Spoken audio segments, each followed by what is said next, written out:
Welcome to another edition of the Tom Green Podcast. Once again, we have one of our Bill Swerdsky superfans with us because this is yet again another Lions-Bears preview. The second one we've had in the past 12 days, which is a scheduling quirk that the NFL has.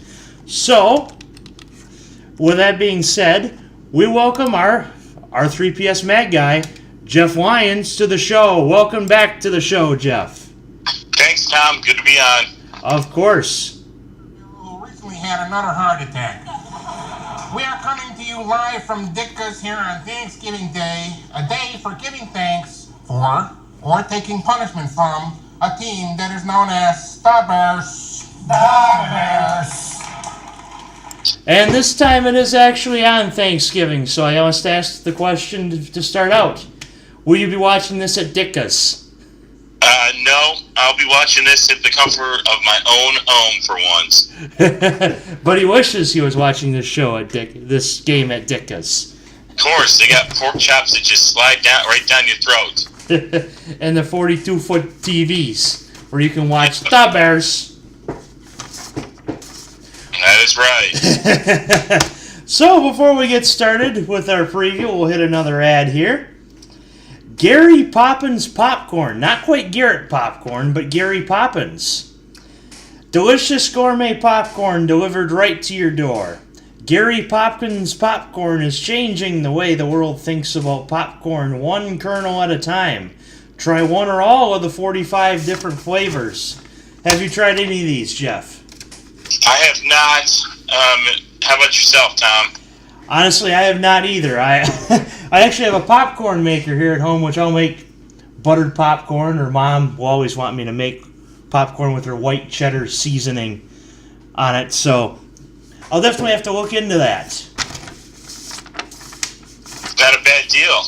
Exactly. Garrett's my favorite in Chicago. Of course, you've had some of that. You gotta love Garrett's, man. That's great popcorn. And of course, Giordano's is actually my favorite pizza in Chicago. Can you confirm, or what's your favorite? I don't mind Giordano's. I'm more of a Malnati's guy, but that's mainly because my friends work there and I used to get it for free. But you know, the thing that upsets everybody is they named Chicago the pizza capital of the U.S. because you can even find Detroit-style pizza in Chicago.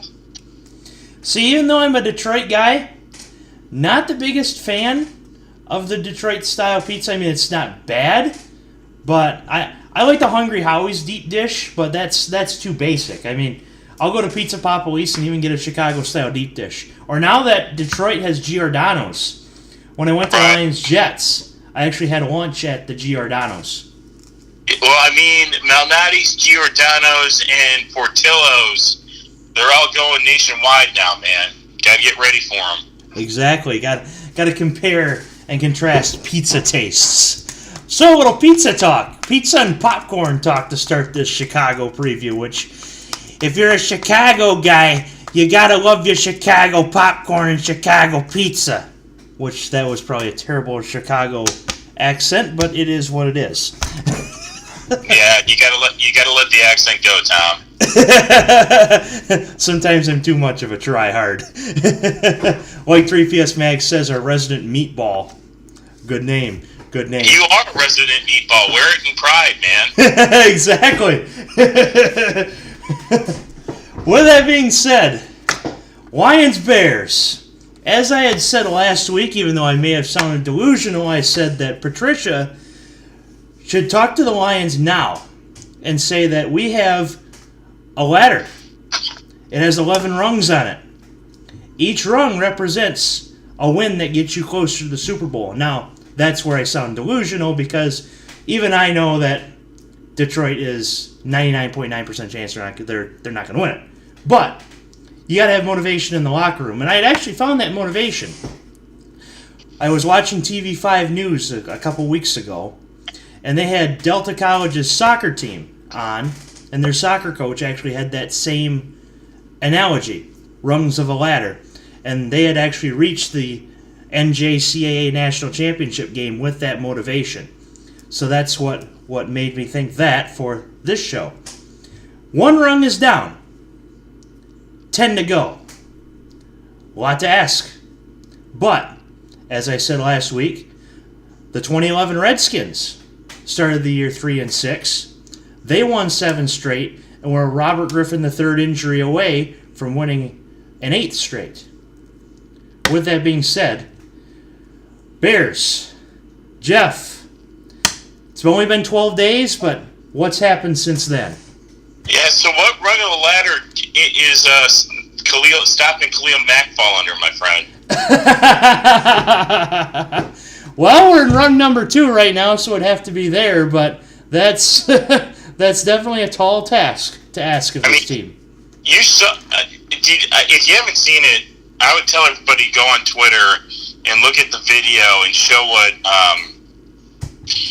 Mack does to the left tackle for the Vikings. I think it's Reef, and just one-handed forearms him or just stiff arms him into the ground. A 320-pound man just drives him square into the ground. I remember watching that. Stop that. I remember watching that, and what's Reef, a former Lion, tells you Mack's unbelievable. Yeah, and the bigger thing too is because of what Mack's doing, you're now freeing up Akeem Hicks, and Hicks is just destroying people too. That's really where the focus is Mack and Hicks. I mean, arguably you could say the Bears have the best front 3 and total front 7 in the game right now. It'd be tough to argue against that, Pretty much one of the only errors they're having is spelling Prince Amukamara's name right on the back of his jersey. Pretty much, and that's what's been shown too, and just the amount of interceptions and everything else that the cornerbacks are getting, plus Eddie Jackson playing safety, ball hawking everybody's been phenomenal. And just think, this one trade opened up all of this glory, as it seems, on defense. One trade for an unbelievable player, but just think if the Bears hadn't made that trade, they'd be where Green Bay is right now, or perhaps Detroit. Oh, yeah. Well, remember, they really felt Mack was going to Green Bay, and basically stopping Mack going to Green Bay has now set that franchise back. Oh, it's got to be at least a few years. And as fellow NFC North Rodgers haters, we don't mind. No, we don't, because that would have been ugly to have Rodgers with a defense who could get him the ball back in at any time. And I had mentioned on the Ohio State preview we had with Charles Kangas, cannot stand Aaron Rodgers. Too many times he's had me throwing the remote at the TV. Thankfully, I've missed every time, and I don't plan on actually hitting my TV, because that's an expensive habit. But Rodgers, as Stephen A. Smith says, he's a bad man. Yeah, he is. But I'm getting kind of tired of him, man. Same. Either way you slice and dice it, Chicago getting divisions or Detroit, costed us division titles left and right. Same thing with Minnesota. It's to say the least that Aaron Rodgers, he's a great quarterback, but I don't know if he's elite. And what I mean by that is, yeah, he wins, and yeah, he does all this other fun stuff, but Super Bowls are what matter, and he doesn't have a lot of Super Bowls sitting in his hands right now. He just has one. Brady has 5. One. And that's why there's really never going to be a comparison between him and Brady, because his career never showed that he could just drag teams to Super Bowls all the time. And of course, he had to have a great offense to get him there. And as I'd said in the preview with Spiro, that was when the defense actually showed up as a unit. Was their one Super Bowl that Rodgers has. Every other time, it's just been a bunch of individual stars. Yeah, I would agree with you on that. I think too, the other thing that helped him obviously is he had a lot of guys in their prime were very young, and that's what made that D come together as well. Right, and yeah, and in 2011, of course, they had they were on the cover of Sports Illustrated with their great offense. But let's like we said, let's not forget the defense played as a unit that one year, won Super Bowl, and both both wild card teams were there. So when we get along to the wild card previews in 6 weeks now, holy cow, this season has flown by. We'd have to remember that both 6 seeds have made the Super Bowl at least once. Oh yeah, well, I mean that's why home field advantage, unless like you're the Saints, is pretty much overrated. Yeah, at least I put it for you. Mm-hmm. As we saw last year, Atlanta beat the Rams, and the Rams had the offensive talent they have now. Well, of course, minus Cooks, but as a Detroit fan watching that Atlanta Rams game, I thought Detroit could have won this game. Yeah, well, and I'll tell you this even more, Tom. Yeah. The greatest play for the Eagles to win the Super Bowl was the Minnesota Miracle, because I think the Saints would have stopped the Eagles last year. Yeah, the Saints were rolling through until Diggs dug it and brushed off Lattimore for a touchdown to beat him, which, of course, I don't mind because Lattimore is an Ohio State guy. There you go. So, Chicago, NFC North title in sight, as we see 7-3. Basically, win 4 of the remaining 6 games, and they win the NFC or the North. That would make 11-5, which would not be challenged because both Green Bay and Minnesota, of course, played to a tie, and perhaps they could play to another tie this week as they're playing on Sunday Night Football in Minneapolis. Right. Which is one of our rapid-fire games. So, 7-3. As we'd said before the show, Trubisky, what's going on? Well, I guess apparently no one knew about this, but what basically happened with Mitchie T is during the late hit by Harrison Smith during that last drive, during the scramble, he took it hard on his throwing shoulder, and they won't tell everybody how serious it is, but when he was pressed on it, all Matt Nagy would say is that at least he doesn't need surgery. He basically, from what we're seeing right now and coming out of Chicago, Mitch Trubisky will not play this Thanksgiving Day. Chase Daniels will be the starter. And the way you can tell that, too, is they activated Tyler Bray off the practice squad, and you wouldn't activate a quarterback off the practice squad unless you needed him as the backup. Right, and that tells you about short weeks.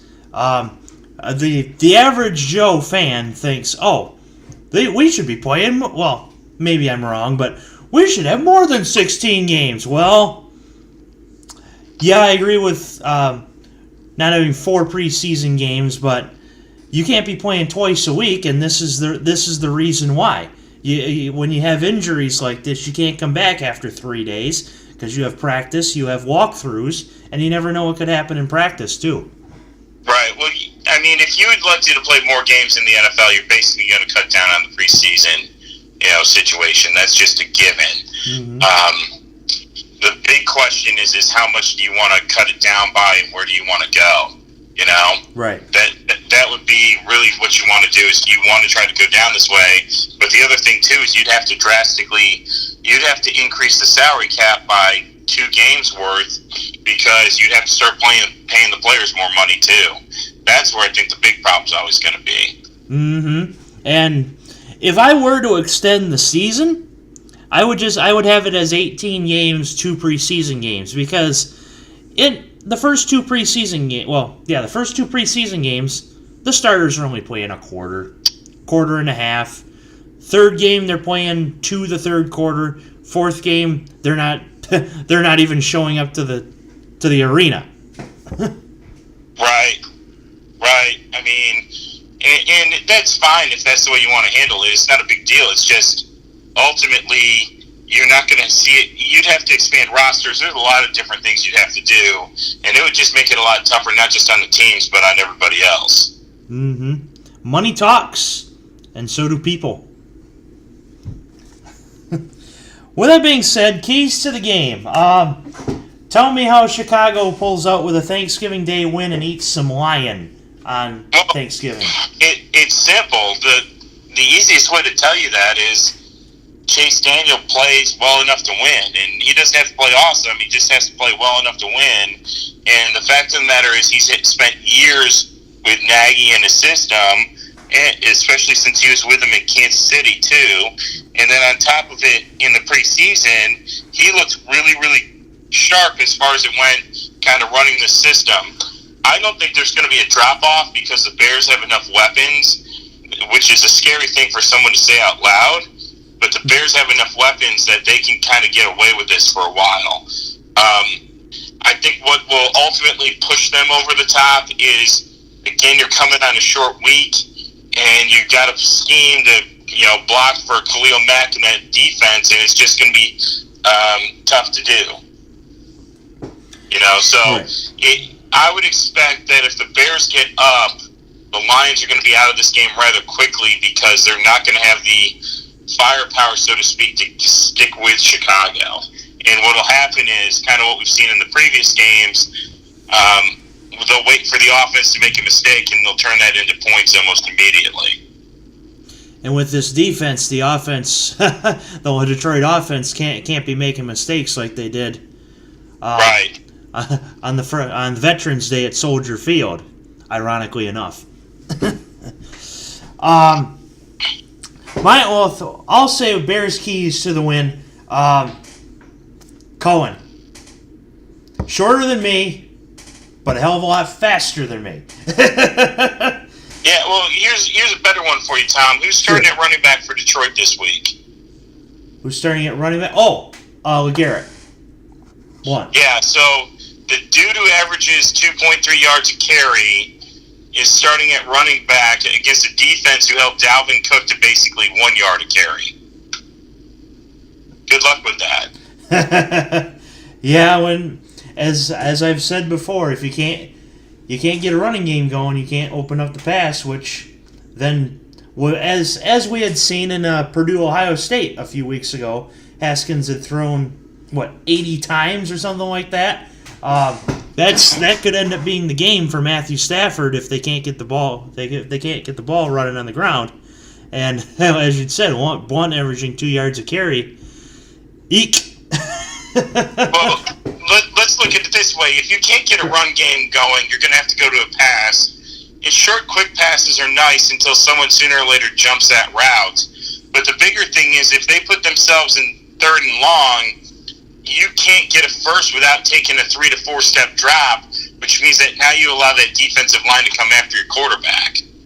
And that's always going to be the problem as far as it goes, with how everything works. And the biggest thing I would tell you right now as a Bears fan is I'm not scared of Theo Riddick or of LeGarrette Blount in that backfield. Yeah, I'm more scared of Khalil Mack than you are of that, and that's pretty easy to say.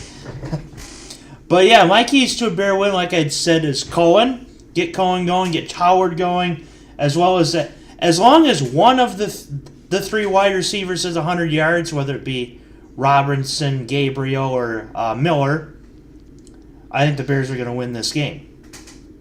Yeah, I think, remember, Detroit, for some reason, is the one team that got shredded by the Bears running-wise, which is really odd for them because they haven't been able to run the football that well. But given that, I think Detroit's going to try to figure out a way to stop the run and challenge Chase Daniel to beat him, and Chase Daniel's good enough to beat him.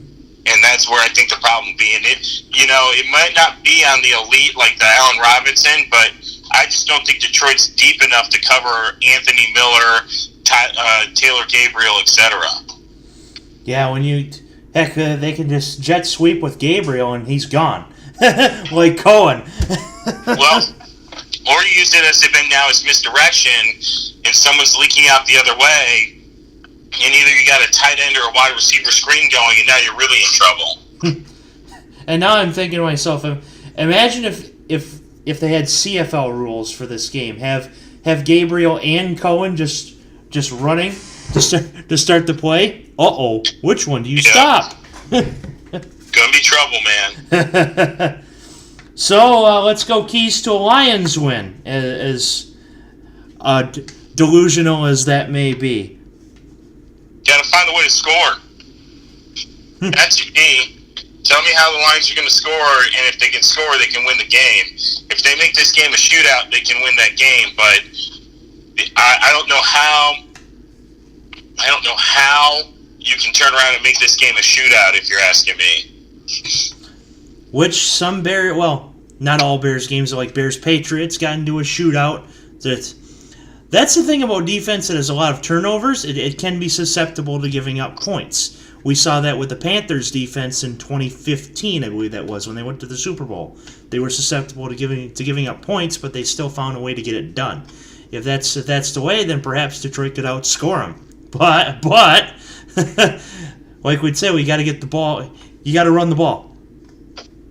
Well, and the bigger thing too, I mean, no offense, but I don't think you guys are packing the Patriots offense out there. And Khalil Mack had his ankle injury and tried to play through it, which was a stupid idea on his part. And the fact of the matter is, you can throw out the Green Bay game, the Patriots game, and the Dolphins games, because all those games Mack wasn't 100%.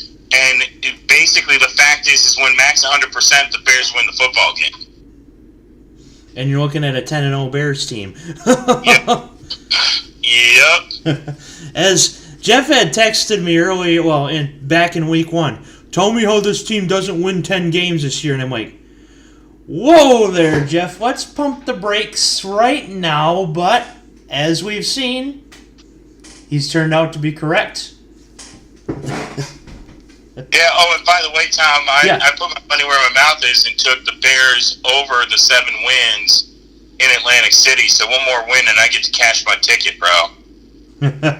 He's getting ready. He's getting ready to cash his ticket with Thanksgiving dinner. So he's going to be eating turkey legs while, like that meme where the big black guy that's just laying down in a stash of money. He's going to be eating turkey legs just like that. You know it. So, now I'm not sure how your family does it, but we eat Thanksgiving dinner in between the Lions and the Cowboys games. I'm not sure when you eat it, but that really doesn't matter. How will you be feeling when you chow down on Thanksgiving turkey and mashed potatoes and cranberry sauce and all that good stuff?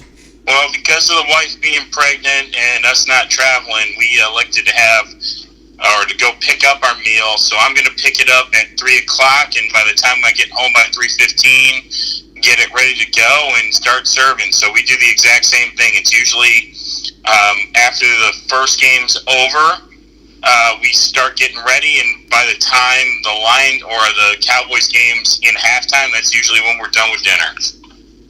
Mm-hmm. In fact, even my dad and I have waited for the Lions game to end before we eat our dinner. But I was also talking about score predictions. How do you think? How will you be feeling once you chow down and sit down to Thanksgiving dinner? I think I'm going to be feeling good. If I had to look at this, I'm seeing this. Right now, we're going to go 31-17. And I think it's going to be uglier than that early, but the Bears are going to go back into that cover shell to save themselves. And you're going to look 31-17 Chicago at the end of the game. As I had said earlier in the show, this is rung 2 of the 11-rung ladder. But that, unfortunately, that won't be quite realistic. I see the Bears winning close. The Lions are going to bring their A game because it's Thanksgiving. It's, quote-unquote, our Super Bowl. I can see a close game, but I do see a Bears, let's see. I'll go like 17-17 at half, but the Bears pull away in the fourth quarter to win 38-24. So a little higher scoring than what you got, but still a 2-possession victory. Yep. So, with that being said, my team will be 4-0 4-7, and not looking towards a playoff spot, more looking towards the combine and the NFL draft coming up in the off season. But with that being said, we move to the most heralded segment on the Tom Green podcast, which is the rapid fire games. Now, Jeff kind of got this rapid fire list quick because, as we'd said on the Ohio State show, we originally had Nick Ozen coming on from the Bears Brothers, but what happened was, some of personal reasons, but I guess I can say it on here. His family wanted to go to Chicago right away instead of later in the night or tomorrow for his Thanksgiving. So he canceled on me to go to Chi-Town and watch this game. Maybe even at Dicka's. Who knows? But he canceled on me, and I had Jeff come in. And he's getting the rapid fire segment quickly, as I had said. We're going to start with a big What Is Defense 12. Oklahoma, West Virginia.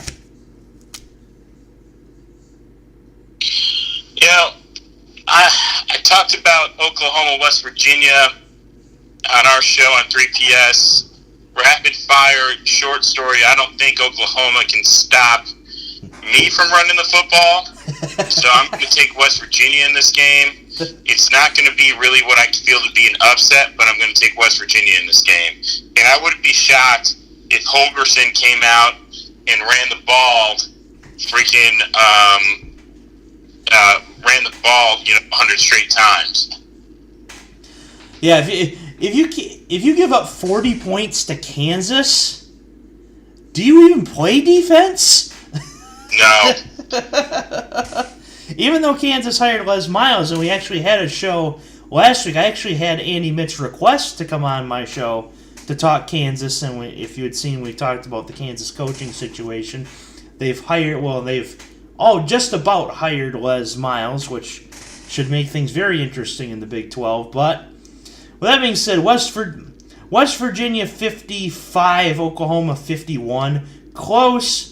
Oklahoma, heck, you could have... West Virginia's rushing attack can be the starting running back of Jeff Lyons and the fullback Tom Green, and they could both of them could probably rush for 100 yards and 2 touchdowns. Yep. I'll be the fullback that point like Ben Mason, punch it in from the 2-yard line. There you go, man. So, big What Is Defense? 12. We move on to the Pac-12. The Apple Cup. Washington and Washington State. Another one took with Brandon. I don't feel it's an upset, but I like Washington in this game. I think it's the one time. Actually, you know what? I correct that. I think I took Washington State and said that it was going to be the Cougs who showed up because Washington just can't score. Washington looks like a much different team than they did against Auburn, unfortunately. But Brandon and I are just trying to figure out ways that we can get Washington State in the college playoffs because we'd love to have Mike Leach there. And my buddy Brett Clance said you never bet against Mike Leach. And with that philosophy, I have to take Washington State. Washington State always seems to lose one game that they shouldn't. Actually, more like 2 or 3 games that they really shouldn't. But this has been a special year for the Cougs and Pullman. The first time College Game Day has ever gone to Pullman a few weeks ago. Give me the Cougs, give me Wazoo, and give me the photo of George Costanza, but with Mike Leach's face photoshopped on it. 41-27. LSU, Texas A&M going to the SEC. LSU big in this one. I've been shocked by the way they've played. I thought Ed Orgeron would be in trouble. Could even be up for a replacement soon, but based on how it's worked, I got to go with LSU. I just don't trust Texas A&M right now. And with LSU, I gotta bring the Orgeron voice, well, just for a couple seconds because Jeff was criticizing me on the accents. That was a better voice than the others you've done, Tom. We gotta bring back the Eddie Orgeron voice because He's such a Cajun. He's just a true proud Cajun. Hold that Tiger. Go Tigers. I like what Joe Burrow and the offense has been doing, and the defense has been holding up for LSU despite 2 losses being ranked 7th, even though they had no shot at the playoff. I did take A&M earlier, but give me LSU because go Tigers. 35-24. Go Tigers. Jeff is probably doing the face palm right now on the other side of the phone. Yeah, you know. A group of 5 matchup. Utah State and Boise State. I like Utah State in it, but it's mainly because they're at home. You know, I'm not... This Boise State, I think, is average at best. They don't impress me, but, you know, ultimately, I just like Utah State at home. Okay. I had originally picked Boise State in this game, and just to be contrarian, I'll keep it that way, but I'll be honest with you, I have not seen much of either of these two teams this year, and they've been masked by UCF because of what UCF has done. Give me Boise State, I guess just really because, 31-28. But if UCF falters, this is the big game that could determine which team could go to the New Year's Six. If, like I said, if UCF loses. Right. Which they're not going to. Yeah, I don't see it. If they do, then I don't know what I'll do on the show, but if they do, I'll find something to do. There you go, Tom. Like last year, in fact, last year on the show, I had played the Michigan State fight song on the show because Michigan lost to Michigan State. Thankfully, the Revenge Tour has really helped with that. Yeah, but the Revenge Tour's not complete yet, man. That's true, but it will be complete. Trust me. Okay. I'll trust you. Moving to the NFL, a real barn burner. That's the thing with close lines, unfortunately, in the NFL, is you get really good games and really bad ones. Jacksonville, Buffalo. Wolf is the game, but Jacksonville's going to win this one. That defense is just too good. I like Jacksonville on the road as well. Buffalo's offense is inept, and the rebuild is definitely on. I think Jim Kelly would be struggling in this Bills offense if he were still to be out there. I think anybody would be struggling right now because that offensive line just isn't good. Think Khalil Mack and Riley Reif times 5. 27-10. Jacksonville. Alright. The Battle of Ohio, Cleveland and Cincinnati. I'm going to take Cincinnati in this one. I know they've been reeling, but they got Hugh Jackson now working with the defense. I think it's going to show and pay off. I like Cincinnati in this one. Hugh Jackson, you mean Dwight Schrute, the assistant to the regional manager. Assistant to the head coach. If you've ever watched The Office before. Yeah, I never got into it, but I think I needed to sooner or later.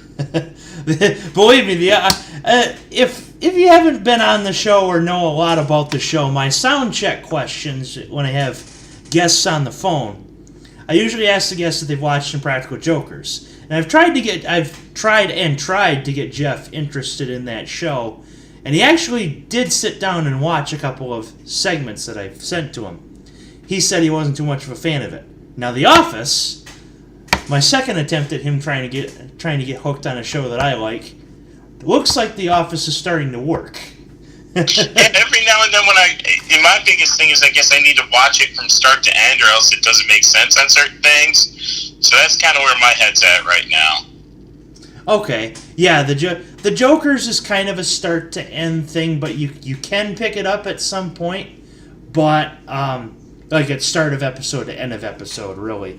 The Office is kind of like that, too. So, back to Cleveland, Cincinnati. This game has been known for the road team winning more often for some reason the last few years. With that, give me Cleveland because A.J. Green, I believe A.J. Green is still out. With that, even though it's in Cincinnati, give me the Browns like 31-20. Baker Mayfield has played better the last couple weeks. Pittsburgh, Denver. I like Denver in this one.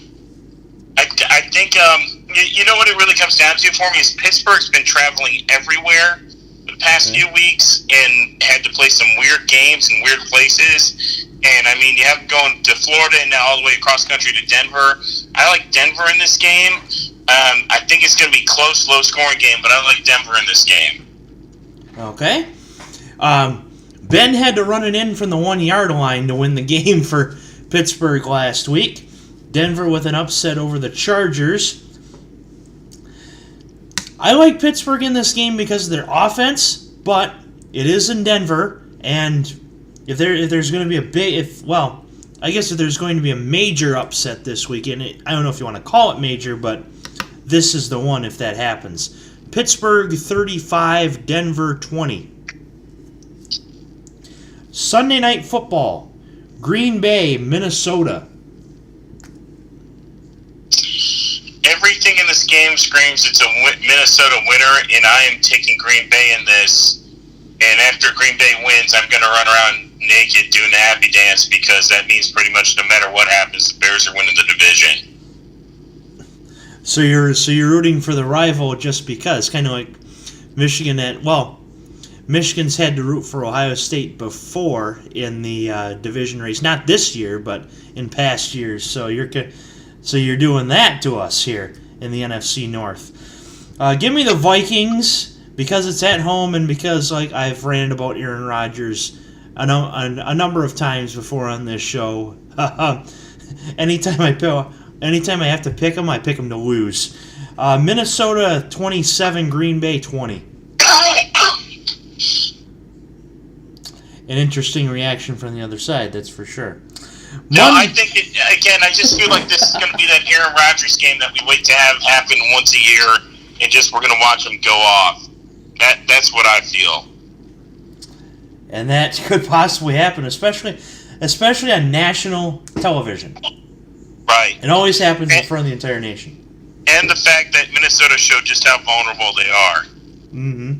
Against the Bears. Monday Night Football. And this will be a very uninteresting game compared to last week. Fingers crossed. Tennessee, Houston. Oh, that's such a bad game.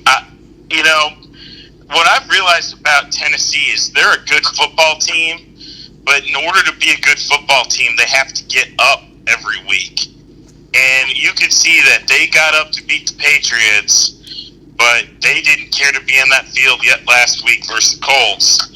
I like Tennessee in this game because I think it's one of those that they realize their playoff chances are slipping away, and they're going to get up for this game.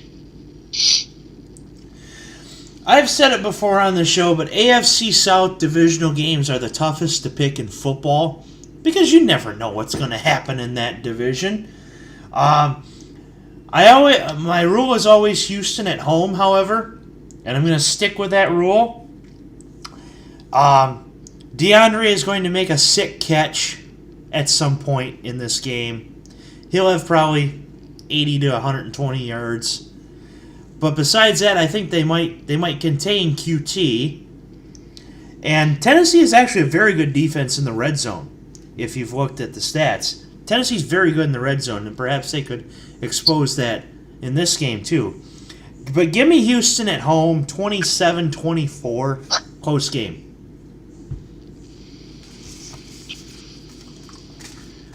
I don't think we're agreeing on any games, are we, Tom?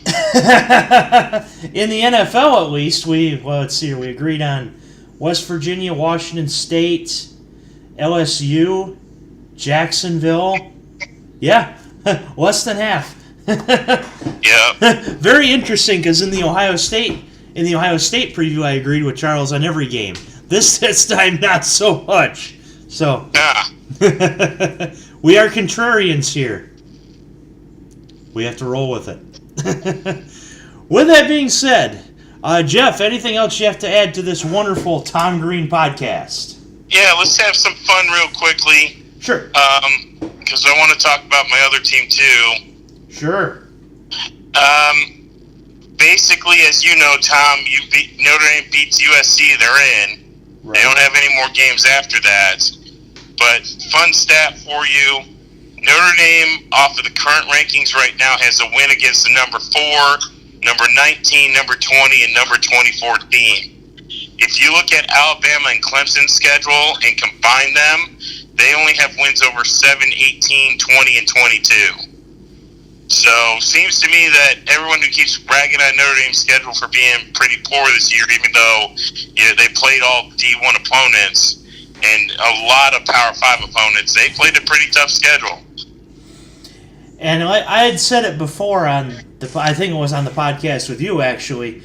This team feels like the 2012 team. They just grind out win after win after win, and they'll end up undefeated. But once the big show comes up, who knows what'll happen this time? We saw in 2012 that they went undefeated, but Alabama just destroyed them. But yeah, well, the big difference here, Tom, though, is that they didn't grind out versus Syracuse. The grinding out games early on, especially happened with Wimbush. Northwestern, they were way ahead on, and then now we learned that Ian Book had rib injury that kind of slowed them down a little bit. I think if this team blows out USC, to me it seems like it's a different type of team, and it also feels, unlike the 2012 team, this team can get to the quarterback with a front four where the 2012 team needed blitzing help. Mm-hmm. And if you guys are 12-0, you're going to be in, as ESPN has advertised. Winning in, you can't argue with undefeated, even if they're not in an actual conference. Right. So Notre Dame wins, Notre Dame's in, and hopefully Michigan will win out as well, because that'd be a hell of a rematch if that were to happen. It would be a hell of a rematch, but it's not. I think if the committee gets their choice, they're not going to want a rematch. They're going to want to have new teams playing each other going into the semifinals. Yeah, and I was thinking more towards national championship rematch. Right now we got Alabama, Michigan, Clemson, Notre Dame. Right. So, his Notre Dame plug of that. Anything else to add? I got nothing, man. I'm good if you're good. Alrighty, so another great podcast. He is Jeff Lyons. This is another 3PS Mag production, and this has been the Tom Green Podcast.